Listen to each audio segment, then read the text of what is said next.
Fellow Toastmasters, you need this speech. No. Ogres are like onions.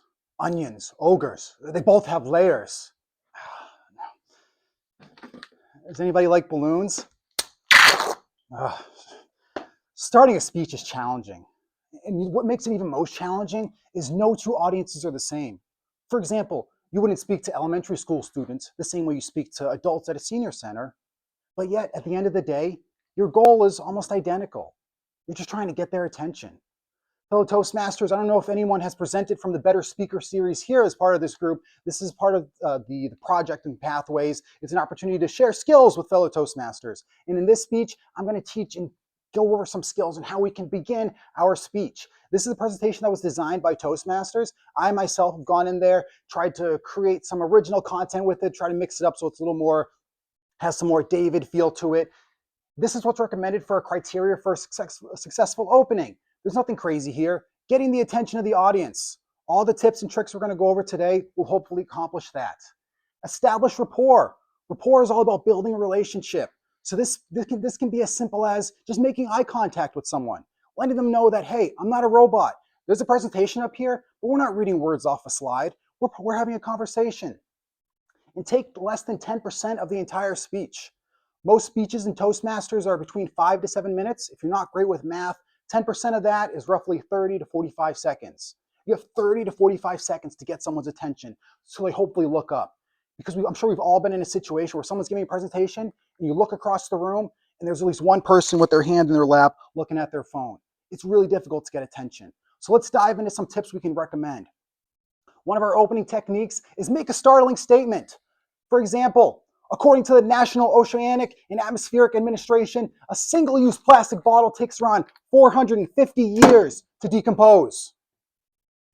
That's a good way to bring the energy down, huh? Talk about how awful plastic is for the environment.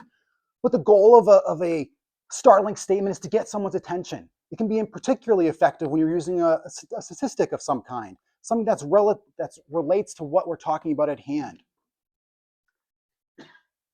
Oh, I forgot I put that off face there. State the importance of your topic.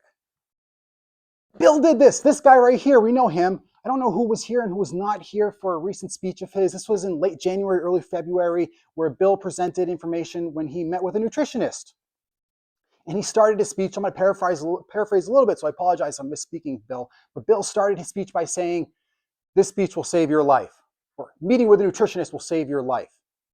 And then Bill went on and talked about what he learned, what he discovered from that experience. And being able to connect a topic of importance with something that's relevant to everyone. Who here has eaten or drinking food at any point in their lives? Right? Most of us have. That's something that's relevant to us. So when you're connecting it and stating how important the topic is, it can be really beneficial. Tell a story or anecdote. This helps humanize you as a speaker, in my opinion. Sharing a story lets people know that, hey, this is a person that potentially can relate to me. For example, we're starting to have some nice weather. Last week, when we had a particularly nice day, I went for a run. I love a good run. In particular, over by the ocean where you get those nice scenic views. Oh, sign me up. But I made a mistake. I didn't have any injuries. I mentioned the weather was good. I forgot water. I was dehydrated. I was thirsty. And now going forward, I'm never going to forget a water bottle. Sharing that story just helps, in particular for some audience members, they can potentially paint a picture with you. They can go along with that journey. They can join you for the experience that you're sharing. Begin with a quote. I find quotes can just be a good way to help validate whatever subject you're about to talk about. It's a good way to provide just good backup for a situation. It can also be a good way to help get the audience to engage without them even realizing it. For example, here's a quote I found while thinking about this presentation. A bottle of water can be 40 cents at a grocery store, $2 at a gas station, $4 at an amusement park, or $6 on the airplane. Same water. The only thing that changed its value was its place. Next time you're not feeling your worth, maybe you're at the wrong place.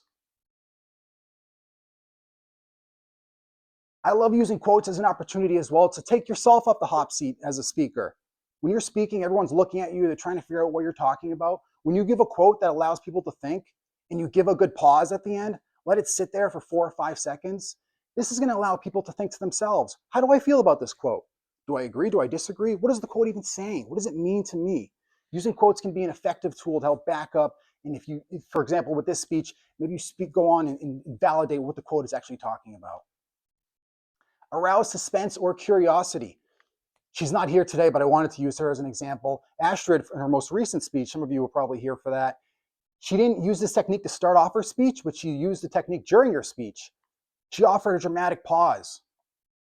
In a recent contest Bill and I were at, there was a speaker who was welcome to the lectern, and they said, "Hey, you're good to start your speech." She walked up to her position.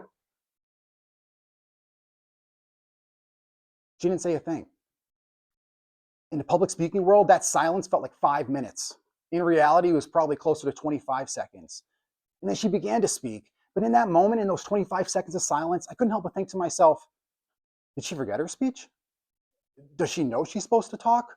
What's going on here? But in those 25 seconds, I was engaged. I was trying to, as well as the other audience, we were trying to figure out what was happening here. She went on to talk about mindfulness and how our thoughts are impacted, and it was relevant to the speech as a whole. But those 25 seconds, just the unique silence of it all, really did captivate us as an audience. Audience engagement. This can be really simple. Asking a rhetorical question. I taught personal finance in classrooms for a few years, and I can't tell you, maybe you know this, maybe you remember yourself as a middle school student, how challenging it is to talk about money when you're talking to middle school students. Oh, God. Can you get any more boring than that? So I used to always try to think of ways to be creative. So for example, anytime I talked about money, I would always show them pictures that related to them, or at least something they were familiar with. And this is something I would commonly use. If I was working with younger students, I'd say, how do we feel about money management? What do we think about money? Are we scared about money? Are we excited about money? Or maybe we're not sure about money. What is personal finance? I'd show them SpongeBob because I'm sure they've heard lectures and conversation points all the time. Hey, this is important to you. You need to listen. We've all been told this a million times in our lives. This is important information. You need to listen to this. But showing them a picture of SpongeBob, I can't tell you how many students went from this on their desk to that. And that small little jump and jaw technique alone, I looked at that as a win. Reference the occasion. Are you in the audience here for a common interest? One of the most common occurrences you might see this occur is, for example, at a wedding. If a best man or bridesmaid is asked to give a speech, they often usually start off by saying, "Thank you all for coming. We're here to celebrate the bride and groom. It's a wonderful occasion," and so on. I think this is a good idea as well for Toastmasters. If you're ever in a situation where you're potentially presenting an icebreaker, for example, it is totally fine to stand up here and say, "Fellow Toastmasters, I'm giving a speech today. I'm nervous and excited. It is my icebreaker speech." In those 2 sentences alone, you told people who you were and what you were there for. And you could argue, depending on your preference, that those 2 sentences accomplish a lot more than I did coming up here giving a quote from Shrek and popping a balloon in front of everyone. It's all about what your preference is. These are some bonus tips that weren't potentially brought up on the presentation itself that I wanted to add in just as just an extra bit of information. You have nothing to apologize for.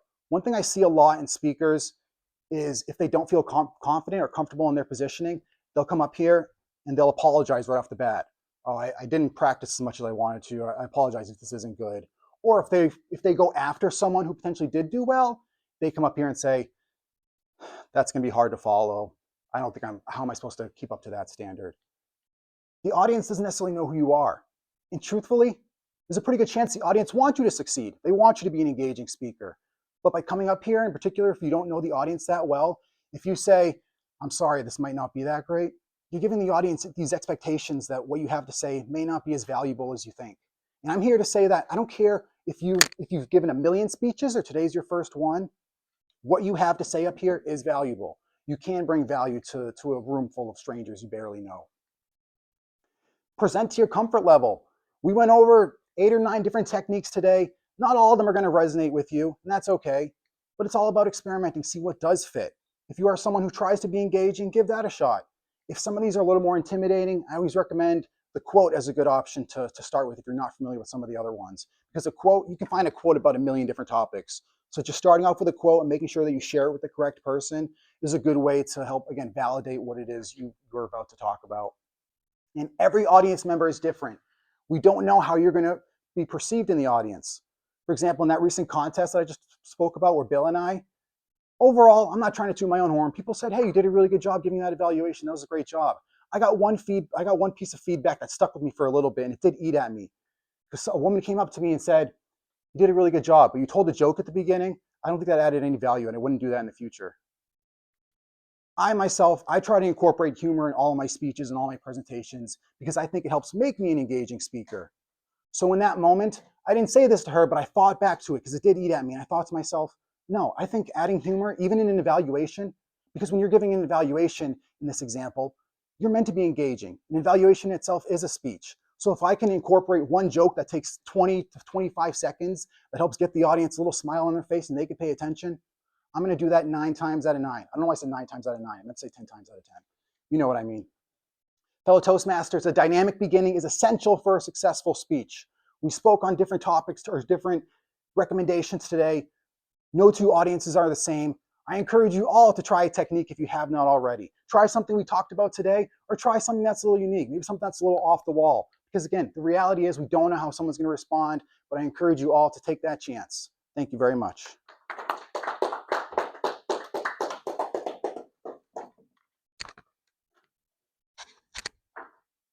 Thank you, Bill. Great job, David.